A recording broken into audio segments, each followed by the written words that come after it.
Physical part है। और hardware में सबसे पहला जो सेक्शन है वो इनपुट डिवाइसेस का है। इनपुट डिवाइसेस हम लोग समझ चुके हैं कि वो डेटा को फीड कराने के लिए इस्तेमाल किया जाता है। तो पहला है कीबोर्ड, जो सबसे पॉपुलर है।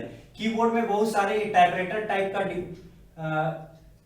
डिवाइस है जो मेनली डेटा को फीड करने के लिए इस्तेमाल करते हैं, या उसमें क्या करते हैं, इंस्ट्रक्शन देने के लिए इस्तेमाल कर सकते हैं। और आज के समय में बिना कीबोर्ड पे कंप्यूटर पे काम करना लगभग इम्पॉसिबल है।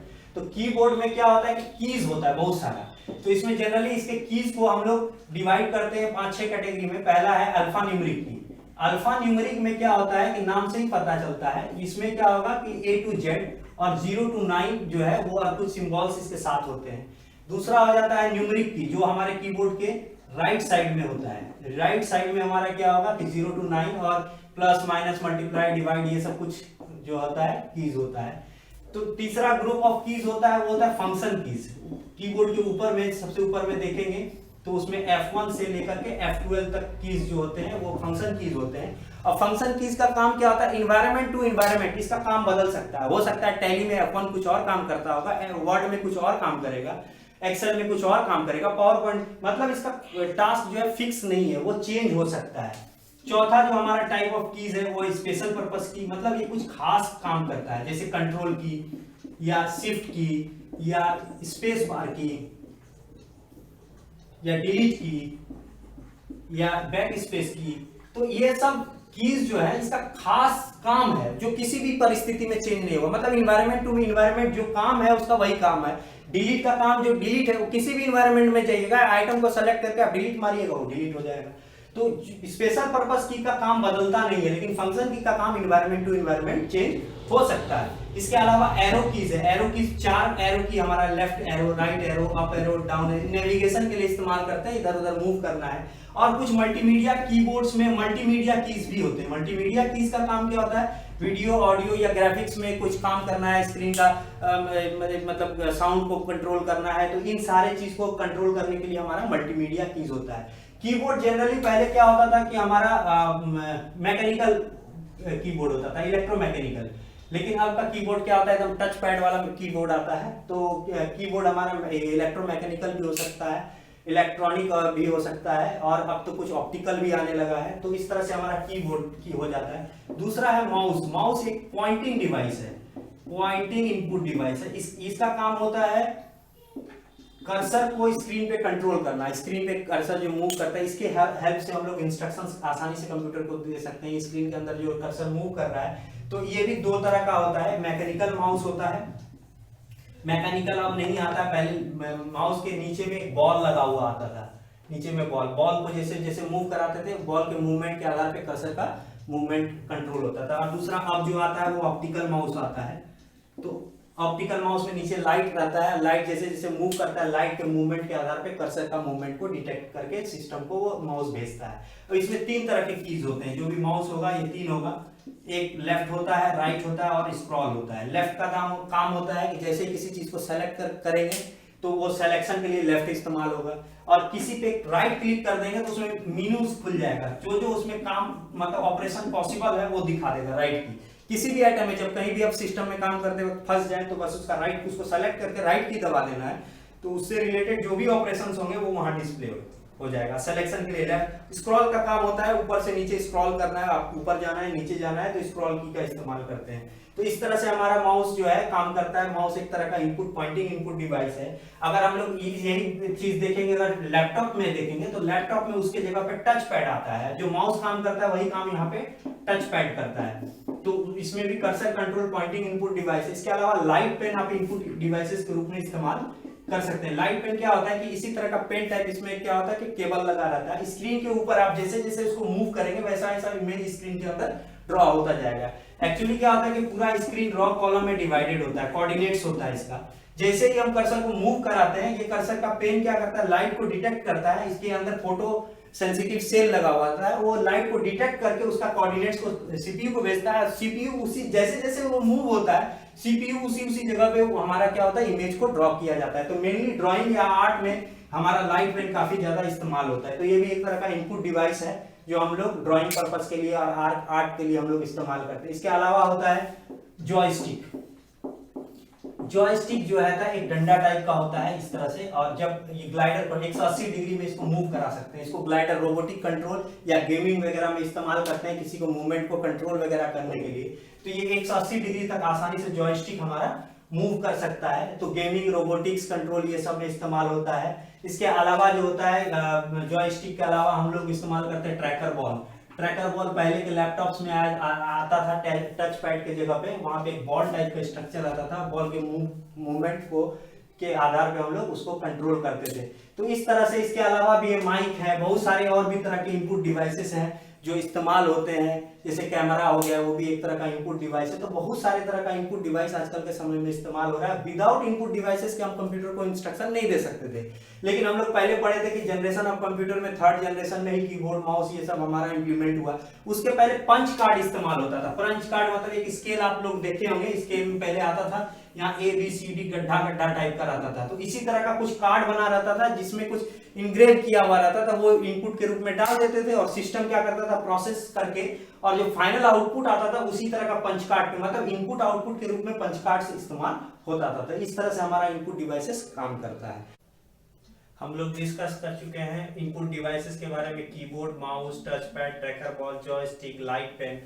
तो इसके अलावा हमारा जो इनपुट डिवाइस होता है कि स्कैनर। स्कैनर का काम होता है कि कोई भी हमारा इमेज या डॉक्यूमेंट को स्कैन करके, मतलब फोटो खींच के हमारे कंप्यूटर में डाल दे, वो स्कैनर का काम होता है। यानी हमारे पास कोई भी हार्ड कॉपी है और उसको कंप्यूटर के अंदर लेना है, तो वो स्कैनर क्या करता है, स्कैनर स्कैन करके वो उसको सिस्टम के अंदर डाल देता है। तो स्कैनर एक तरह का डिवाइस होता है जिसमें क्या होगा, उसको उठा करके फ्लैप के अंदर उसके अंदर डाल देंगे पेपर, और वो लेजर लाइट के मदद से उसको स्कैन करता है। स्कैन करके कंप्यूटर को फोटो खींच के भेज देता है और कंप्यूटर उसको इमेज के रूप में स्टोर करके रख लेता है। तो इस तरह से कोई भी हार्ड कॉपी का हमको कंप्यूटर के अंदर इनपुट कराना है तो स्कैनर के मदद से कर सकते हैं। अब स्कैनर दो तरह का होता है, एक हैंड हेल्ड होता है, हाथ से अगर छोटा अगर कोई भी है तो इसको क्या होता है कि इस तरह से पकड़ करके, एक होता है इसको स्कैन कर देंगे, घुमा देंगे तो वो स्कैन कर लेगा। एक होता है फ्लैट बेड होता है, जो रखा हुआ रहता है, बस उसको फ्लैप को उठाना है, उसके अंदर डाल देना है। तो ये फ्लैट बेड स्कैनर होता है। तो ये दो तरह के स्कैनर के मदद से हम लोग किसी भी डॉक्यूमेंट या किसी भी इमेज को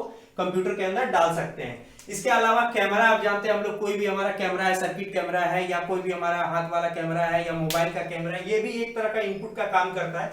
ये इमेजेस को स्कैन करके, इमेजेस को खींच करके हमारे कंप्यूटर के अंदर फीड करा देता है। इसके अलावा बार कोड रीडर होता है। जनरली आप FMCG सब सामान में देखते होंगे इस तरह का लाइन जो है बहुत सारा टैग लगा रहता है। तो BCR का काम होता है, जब उस पर लाइट छोड़ते हैं तो वो इस लाइन के विड्थ को स्कैन करता है और विड्थ के आधार पे उसका कोडिंग होता है। जैसे मान लेते हैं इसका विड्थ थोड़ा मोटा है, 1 है, इसका थोड़ा पतला है, 2 है, इसका 3 है, तो विड्थ को वो स्कैन करके वो वैल्यूज को रिटर्न कर देता है सिस्टम को, और वो सिस्टम उसको कोड को स्कैन करके पता लगा देता है कि वो उसका सीरियल नंबर क्या है, उसका प्राइस क्या है, उसका कौन सी कंपनी का मैन्युफैक्चर है, ये सब सारा डिटेल उसको हासिल कर लेता है। तो बार कोड रीडर ये ऑप्टिकल इनपुट डिवाइस है। इसका काम होता है किसी भी बार कोड को स्कैन करके एनालाइज करके उससे रिलेटेड डेटा को ले लेना। ये जनरली क्या होता है, दुकान वगैरह या शॉपिंग मॉल में इस्तेमाल करते हैं, टिक से उसमें डाले और उसका स्कैन करके वो सारा डिटेल ऑटोमेटिक आ गया, कोई भी मैनुअल फीड करने की जरूरत नहीं होती। उसी तरह से होता है optical character reader,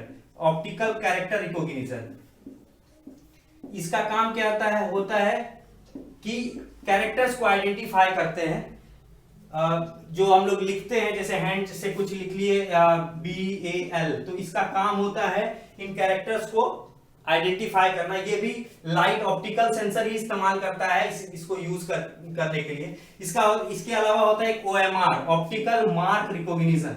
optical mark recognition जैसे आप लोग एग्जाम देते हैं उसमें क्या होता है कि डॉट डॉट भरना रहता है, भरने के बाद जैसे इस तरह का डॉट डॉट दिया रहता है और उसके आगे लिखा रहता है कि N के लिए यहाँ ये, तो जैसे ही मार्क करते हैं वो क्या करता है, मार्क को OMR ये करता है, स्कैन करता है और उसके आधार पे इनपुट करा देता है, इसीलिए इसका नाम ऑप्टिकल मार्क रिकॉग्निशन है। वो गोल गोल एग्जामिनेशन पेपर में जनरली आजकल सब जगह पे कंप्यूटराइज स्कैनिंग करने के लिए जो क्वेश्चंस आते हैं, तो जैसे आंसर दिया हुआ है 1 2 3 4, कौन सा आपको लगता है आंसर है, आपका 3 है तो 3 में गोल कर दीजिए। फिर उसी तरह से क्वेश्चन नंबर 2 का आंसर 1 2 3 4, कौन सा आपको आंसर लगता है उसको गोल कर दीजिए। तो ऑटोमेटिक ये मार्क को OMR क्या करता है, स्कैन कर लेता है, उसके आधार पे वो रिजल्ट निकाल देता है। ये काफी तेजी से हमारा काम हो जाता है, इसीलिए अब एग्जामिनेशन सिस्टम को OMR के सीट दिया जाता है, उसी ओएमआर सीट में हम लोग भरते हैं और ओएमआर के मदद से हमारा रिजल्ट जल्दी से जल्दी आउट हो जाता है। तो ये इस तरह का हो गया। इसके अलावा एक MICR भी होता है, magnetic ink character recognition. MICR मतलब मैग्नेटिक इंक कैरेक्टर रिकॉग्निशन। ये जनरली चेकबुक्स में आप लोग देखते होंगे नीचे में 2 1 3 इस तरह से कुछ इंक से लिखा जाता है। ये एक स्पेशलाइज्ड इंक होता है, इसमें मैग्नेटिक कैरेक्टर होता है। जैसे ही MICR स्कैनर इसमें डालते हैं, ये मैग्नेटिक इंक को आसानी से आइडेंटिफाई कर लेता है और उस चेक नंबर या जो भी DD नंबर होता है उसको फीड कर देता है कंप्यूटर में, और आसानी से कंप्यूटर उसका डिटेल सर्च करके निकाल लेता है। तो MICR को मॉडिफाई करना भी मुश्किल है क्योंकि स्पेशलाइज्ड इंक से लिखा जाता है, इसलिए बैंक वगैरह में MICR का काफी ज्यादा इस्तेमाल करते हैं। तो ये सब सारा इनपुट डिवाइसेस है। इसके अलावा भी और भी बहुत सारे तरह के इनपुट डिवाइसेस हो सकते हैं जो कंप्यूटर में फीड करने के लिए काम आता है। जैसे हम लोग पहले ही डिस्कस कर चुके हैं कि हमारा इनपुट यानी कंप्यूटर के अंदर कुछ भी डेटा को फीड करने के मेथड, कुछ भी कंप्यूटर के अंदर डालेंगे तो ऐसे डिवाइसेस को इनपुट डिवाइसेस कहेंगे, और जो रिजल्ट को सीपीयू से बाहर निकालेंगे ऐसे डिवाइसेस को आउटपुट डिवाइसेस कहते हैं। तो हम लोग अब डिस्कस करेंगे आउटपुट डिवाइसेस के बारे में। तो आउटपुट डिवाइसेस नाम से ही पता चलता है, आउटपुट मतलब बाहर रखना, बाहर प्लेस करना किसी भी इंफॉर्मेशन को, ऐसे डिवाइसेस को हम लोग आउटपुट डिवाइसेस कहते हैं। तो आउटपुट डिवाइसेस का काम होता है इंफॉर्मेशन को प्रेजेंट करना, और कोई भी आउटपुट डिवाइस ऑप्टिकल हो सकता है, मैकेनिकल हो सकता है, इलेक्ट्रॉनिक हो सकता है, किसी भी तरह का ये हो सकता है। बस ये रिजल्ट देना चाहिए, प्रोसेस्ड इंफॉर्मेशन को हमारे सामने प्रेजेंट करे, ऐसे डिवाइसेस को हम लोग आउटपुट डिवाइस कहेंगे। और आउटपुट डिवाइसेस में जो मोस्ट कॉमन और पॉपुलर है वो मॉनिटर है। बिना मॉनिटर के आजकल हम लोग काम नहीं कर सकते हैं। तो मॉनिटर हमारा काम क्या करता है, सॉफ्ट कॉपी देता है, यानी हम जो भी अपने डेटा को प्रोसेस करते हैं उसको स्क्रीन पे डिस्प्ले कराता है, और स्क्रीन पे डिस्प्ले करने को हम लोग सॉफ्ट कॉपी बोलते हैं। तो मॉनिटर भी हमारा 3 तरह का होता है, 3 तरह के टेक्नोलॉजी को इस्तेमाल करता है, CRT और एक TFT होता है। TFT के अंदर 2 होता है, LCD और LED। तो अब तो हम लोग CRT इस्तेमाल नहीं करते हैं, इसलिए नहीं करते हैं क्योंकि इसमें काफी ज्यादा पावर लगता था, जगह भी ज्यादा लेता था, हैवी भी होता था। तो इसकी ये जो सबसे बड़ा डिमेरिट इसका पावर है, लेकिन ये इमेज जो है वो बेस्ट क्वालिटी इमेज प्रोड्यूस करता था, इसीलिए अब CRT जो है वो ज्यादा इलेक्ट्रिसिटी कंज्यूम करने के लिए अब इसको इस्तेमाल नहीं करते हैं। लेकिन फिर भी CRT क्या है, इसको बोलते हैं cathode ray tube. Cathode ray tube ये एक तरह का डिवाइस अरेंजमेंट इस्तेमाल करता है जिसमें क्या होता है, एक बड़ा सा स्क्रीन रहता है और स्क्रीन में इस तरह का एक ट्यूब बना हुआ रहता है। इसके स्क्रीन पर फास्फोरस का कोटिंग पाया जाता है, डॉट डॉट पिक्सेल्स, वो अरेंज होता है रो और कॉलम्स में, और इसके पीछे में एक इलेक्ट्रॉन गन होता है जो रेड, ग्रीन और ब्लू लाइट्स को डिस्प्ले करता है, RGB कलर। क्योंकि हम लोग जानते हैं RGB यूनिवर्सल कलर है, इन तीनों की मदद से हम लोग सारे तरह के कलर्स लगभग बना सकते हैं। और यहाँ पे एक डिफ्लेक्टर लगा रहता है। जब ये इसका इलेक्ट्रॉन गन जब लाइट RGB कलर छोड़ता है तो इसका काम होता है फास्फोरस के डॉट को कंसंट्रेट करना। फास्फोरस में एक कैरेक्टरिस्टिक्स होती है कि जब उस पर लाइट पड़ता है तो वो थोड़ी देर के लिए ग्लो करता है, और जिस कलर का भी उसको ग्लो कराना है उसका इंटेंसिटी ज्यादा होगा या मिक्स होगा। जैसे RGB कलर में क्या कर सकते हैं, जैसे 200 पिक्सल का R, ग्रीन का 100 पिक्सल और ब्लू का 50 पिक्सल, ये तीनों का इंटेंसिटी को मिला करके वहां एक नया कलर बन जाएगा। तो ये फास्फोरस का पार्टिकल पे जैसे ही लाइट पड़ता है वो ग्लो करता है, हमारे स्क्रीन पे इमेज बनता है, लेकिन वो थोड़ा देर बाद बुझने लगता है। तो इसलिए डिफ्लेक्टर का काम होता है सारे पार्टिकल्स तक लाइट देना और वापस उसी पार्टिकल पे आना तेजी से मूव करके, ताकि वो बुझने के पहले दोबारा उसको लाइट मिल जाए। तो इस तरह से कैथोड रे ट्यूब हमारा काम करता है, और ये लाइट और ये फास्फोरस को ग्लो कराने में बहुत ज्यादा एनर्जी लगता है, इसीलिए हमारा इलेक्ट्रिसिटी कंजप्शन ज्यादा होता है, लेकिन इसके क्वालिटी इमेज जो है वो काफी अच्छी होती है। तो कैथोड रे ट्यूब अब हमारा हम लोग जनरली नहीं इस्तेमाल करते। अब आ गया TFT मॉनिटर। TFT मतलब इसको बोलते हैं thin film transistor. Thin film transistor ये एक तरह का मॉनिटर है जो काफी कम बिजली लेता है और पतला भी होता है, हल्का भी होता है, और इसको हम लोग आसानी से एक जगह से दूसरी जगह ले जा सकते हैं और इसको यूज कर सकते हैं। पहले आया LCD। LCD में इसको बोलते हैं लिक्विड क्रिस्टल डिस्प्ले। इसमें क्या होता है कि एक तरह का लिक्विड इस्तेमाल होता है, और जब उस लिक्विड को क्या करते हैं, चार्ज करते हैं, जैसे ये पूरा स्क्रीन है, इस स्क्रीन के पीछे जो है और भी एक लेयर होता है, और इसके बीच में हमारा वो पूरा लिक्विड भरा हुआ रहता है। तो पीछे से जो भी हमारा लाइट आता है वो क्या करता है, ये क्रिस्टल जो है जैसे ही उस पर लाइट पड़ता है वो हार्ड हो जाता है और लाइट को ब्लॉक करता है, और लाइट को जिस जगह पे नहीं दिखाना है उसको ब्लॉक कर देता है, जिसको दिखाना है उसको छोड़ देता है उसका रास्ता। तो इससे क्या होता है कि पूरे स्क्रीन पर इमेज बनता है। तो एलसीडी जो है थोड़ा सा इसका क्वालिटी अच्छा नहीं होता है, लेकिन क्या होता है कम बिजली लेता है, तो एलसीडी को हम लोग इस्तेमाल करते थे। तो इसमें क्या होता है कि लिक्विड दोनों के बीच में, दोनों लेयर के बीच में हमारा सैंडविच्ड होता है, और वो ये इस टेक्नोलॉजी पे काम करता है कि जैसे इस पे लाइट पड़े वो वाला सेक्शन क्या होगा कि हमारा ब्लॉक कर देगा लाइट को, और जो सेक्शन को डिस्प्ले कराना है वो लाइट को अलाउ कर देगा। इससे हमारा स्क्रीन पे हमारा इमेज बनेगा। तो एलसीडी के बाद फिर बहुत ज्यादा क्वालिटी अच्छा नहीं होने के बाद एलईडी का डिस्प्ले आया। एलईडी में क्या होता है, छोटे छोटे एलईडी बल्ब्स इस्तेमाल होते हैं, इतने छोटे माइन्यूट, वो पूरे स्क्रीन के पिक्सेल्स को वो क्रिएट करते हैं, छोटे छोटे एलईडी। तो इसका पिक्चर क्वालिटी भी अच्छा होता है, कम बिजली भी लेता है, और इसके अलावा छोटा पतला भी पाया जाता है, आसानी से एक दूसरे जगह से ले जा सकते हैं। तो एलईडी एरे ऑफ एलईडी जो एलईडी डायोड्स को इस्तेमाल करता है, जो पूरे स्क्रीन के पिक्सेल्स को कंस्ट्रक्ट करता है। जिस लोकेशन पे हमको क्या होता है कि इमेज क्रिएट करना होता है, उस जगह पे उस एलईडी को ग्लो कराते हैं, और वो पिक्सल एक ग्लो पिक्सल को रिप्रेजेंट करता है। हर एक पिक्सल में 3 कलर्स होता है, आरजीबी जो है तीनों कलर मिला के एक पिक्सल को बनता है। अब जिस जगह पर रेड दिखाना है वहां आर वाला जो है, रेड वाला जो है 250% जो है उसका जो इंटेंसिटी होगा, बाद बाकी ग्रीन और ब्लू जो है वो 0-0 करके डिस्प्ले करा देगा। तो इस तरह से हमारा स्क्रीन एलईडी स्क्रीन में हमारा डिस्प्ले होगा। तो इस तरह से हमारा सीआरटी, एलसीडी और एलईडी डिस्प्ले काम करता है। इसके अलावा जो हमारा सेकंड टाइप जो है वो है आउटपुट डिवाइस, वो है प्रिंटर।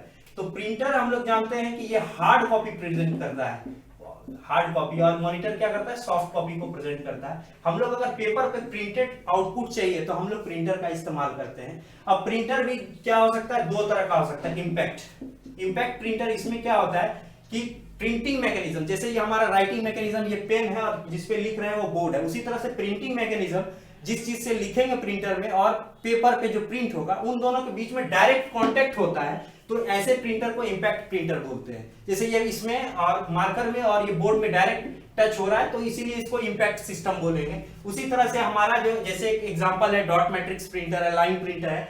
डॉट मैट्रिक्स प्रिंटर में क्या होता है, एक रिबन होता है, इस रिबन में इंक लगा हुआ रहता है, उसके पीछे पेपर होता है, और जो प्रिंटिंग मैकेनिज्म होता है वो पिन होता है। जैसे पिन स्ट्राइक करता है रिबन पे, रिबन पेपर को स्ट्राइक करता है और उस जगह पे एक डॉट क्रिएट हो जाता है। तो अगर मान लेते हैं जो है हमको लिखना है, मेरा नाम लिखना है पंकज, तो dot dot dot dot dot dot PA, इस तरह से डॉट की मदद से ये पूरा क्रिएट होगा इमेज।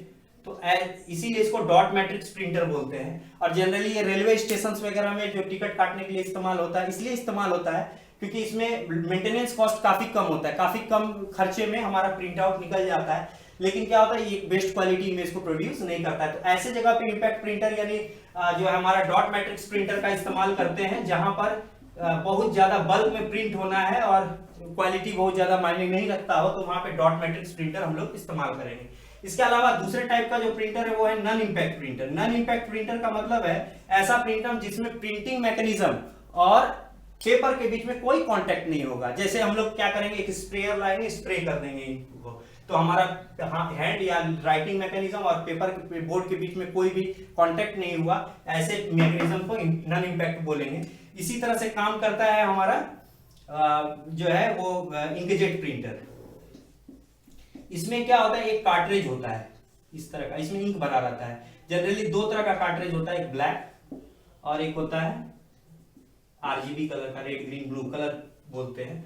तो इसका काम होता है कि पेपर के आगे पीछे मूव करना हेड को और स्प्रे करना इंक को पेपर पे। तो इस तरह से कार्ट्रिज क्या करता है, इंक को स्प्रे करता है पेपर में, दोनों के बीच में कोई डायरेक्ट कांटेक्ट नहीं होता है, इसीलिए ऐसे प्रिंटर को इंकजेट प्रिंटर बोलते हैं। वो इंक का एक जेट स्प्रे जो है वो फेंकता है पेपर पे और पेपर पे उसी के आधार पे इमेज बन जाता है। इसमें क्या होता है, पेपर क्वालिटी ये थोड़ा सा महंगा, प्रिंटर तो बहुत ज्यादा महंगा नहीं होता है, लेकिन मेंटेनेंस कॉस्ट काफी महंगा पड़ता है और इंक का काफी जो है महंगा खर्च पड़ जाता है उसको पेपर पे प्रिंट आउट निकालने के लिए, लेकिन इसकी प्रिंट क्वालिटी अच्छी होती है। इसके अलावा दूसरा जो टाइप का प्रिंटर होता है वो होता है laser printer. Laser printer best printing quality देता है। इसका जो है थोड़ा सा महंगा पड़ता है प्रिंटर का कॉस्ट, लेकिन क्या होता है कि मेंटेनेंस कॉस्ट इंकजेट के मुकाबले ये सस्ता पड़ता है। हम लोग इसमें 2 तरह का ब्लैक एंड व्हाइट प्रिंटर भी ले सकते हैं और कलर प्रिंटर भी ले सकते हैं। तो जो भी हमको जरूरत हो उस हिसाब से कॉस्ट के आधार पर हम लोग डिसाइड करके ले सकते हैं। इसमें क्या होता है कि लेजर लाइट को इस्तेमाल किया जाता है एक ड्रम, गोल ड्रम होता है, और लेजर लाइट क्या होता है, इंक कैरी करता है। ये ड्रम जो मैग्नेटाइज्ड इंक के साथ जो है जो लेजर लाइट है वो मैग्नेटाइज्ड इंक के साथ यहाँ पे इमेज को ड्रॉ कर देता है। पेपर जब इसमें मूव करता है तो वो इंक जो है पेपर उसको साथ लेते हुए निकल जाता है। तो ड्रम प्रिंटर क्या होता है, सॉरी लेजर प्रिंटर में क्या होता है, लेजर लाइट प्रिंटिंग मैकेनिज्म है, और लेजर लाइट और पेपर के बीच में कोई डायरेक्ट कांटेक्ट नहीं होता है। जबकि लेजर लाइट इमेज को ड्रॉ कर देता है ड्रम पे, और ड्रम पे जब रोल करके पेपर जाता है तो उसका इंक चिपक जाता है पेपर पे। इस तरह से हमारा प्रिंटर प्रिंट कर देता है। तो इसमें भी हम लोग इंक भरते हैं, इसमें पाउडर इंक भरते हैं, इसमें जो है नन इम्पैक्ट प्रिंटर में हमको जो लिक्विड इंक भरना होता है। तो थोड़ा सा लेजर प्रिंटर क्या होता है, महंगा होता है, लेकिन मेंटेनेंस कॉस्ट इसका कम पड़ता है और प्रिंट क्वालिटी भी अच्छी होती है। तो इस तरह से हमारा प्रिंटर होता है। बाद बाकी इन सारे का नोट्स हमारे ब्लॉग में अवेलेबल है, आप वहां से जाके पढ़ सकते हैं। और अगर आपको उसमें पीडीएफ फॉर्मेट में चाहिए तो आप हमें मेल कर दीजिए, उससे आपको पीडीएफ फॉर्मेट में मिल जाएगा। और वहां पे सारा इमेज वगैरह के साथ है, अच्छी क्वालिटी में है सारा notes. Examination point of view से ज्यादा डिटेल नहीं है, बस उतना ही उसमें डिस्क्राइब किया है जितना आपको पढ़ने की जरूरत है। तो डिस्क्रिप्शन में उसका जो है लिंक दिया हुआ है, वहां से आप जाके पढ़ सकते हैं। तो मॉनिटर हो गया, हमारा प्रिंटर हो गया, इसके अलावा प्रोजेक्टर, ये तो कॉमन है। आज के समय में हम लोग देखते हैं कि अगर हमको ऑन बोर्ड मीटिंग लेनी है किसी जगह पे, तो हम एक प्रोजेक्टर लगा देते हैं और वॉल पे सारा इमेजेस प्रोड्यूस हो जाता है। तो प्रोजेक्टर हमारा काफी यूजफुल है, बहुत सारे क्राउड या बहुत सारे लोगों तक हम अपने प्रेजेंटेशन या कोई भी इंफॉर्मेशन को पहुंचाना चाहते हैं। इसके अलावा सिनेमा हॉल में भी जो इस्तेमाल होता है वो प्रोजेक्टर ही होता है। इसमें क्या होता है कि लेजर लाइट एक लेंस के थ्रू पास होता है, जो इमेज को फॉर्म कर देता है एक वॉल पे या एक स्क्रीन पे। तो वो काफी बड़े साइज में बहुत सारे लोगों को एक साथ हमको डिस्प्ले कराना है तो प्रोजेक्टर का इस्तेमाल करते हैं। इसके अलावा प्लॉटर है, प्लॉटर हमारा बहुत बड़ा प्रिंटर होता है। जैसे साइन बोर्ड वगैरह हमें को प्रिंट कराना है, जैसे आप फ्लेक्स बोर्ड वगैरह प्रिंट होता है तो वो सारा प्लॉटर में होता है। इसके अलावा अगर ऑडियो आउटपुट चाहिए तो आप स्पीकर का इस्तेमाल कर सकते हैं, ये भी एक तरह का आउटपुट डिवाइसेस है। तो ये सारा हमारा इनपुट और आउटपुट डिवाइसेस हो गया। अब हम लोग नेक्स्ट जो हमारा पार्ट होगा उसमें हम लोग जो है सेंट्रल प्रोसेसिंग यूनिट के अंदर मेमोरी, सीयू और एएलयू देखेंगे। हमारा जो है इनपुट आउटपुट में अगर कोई परेशानी हो तो आप कमेंट करके पूछ सकते हैं। और अगर आपका नोट्स चाहिए तो डिस्क्रिप्शन में लिंक दिया हुआ है, वहाँ से आप फंडामेंटल का नोट्स जाके देख सकते हैं। उसमें काफ़ी डिटेल इमेजेस के साथ है ताकि आपको समझने में आसानी हो। बहुत बड़ा भी नहीं है, लेंदी नहीं है, शॉर्ट नोट्स है, लेकिन आपकी एग्जामिनेशन अगर आप एग्जाम में बीसीए में, बीटेक या किसी में भी है तो आपके एग्जामिनेशन में काफ़ी आसानी से वो इस्तेमाल हो सकता है। तो आप वहाँ से जाइए, आपको वहाँ पढ़ने मिल जाएगा। अगर आपको पीडीएफ फॉर्मेट में चाहिए तो वहाँ मेल आईडी दिया हुआ है, मेल कीजिए, उसमें से आपको फिर पीडीएफ आपको मेल के थ्रू या किसी और माध्यम के थ्रू आपको मिल जाएगा। फंडामेंटल के इस सेक्शन में हम लोग यहीं तक डिस्कस करते हैं।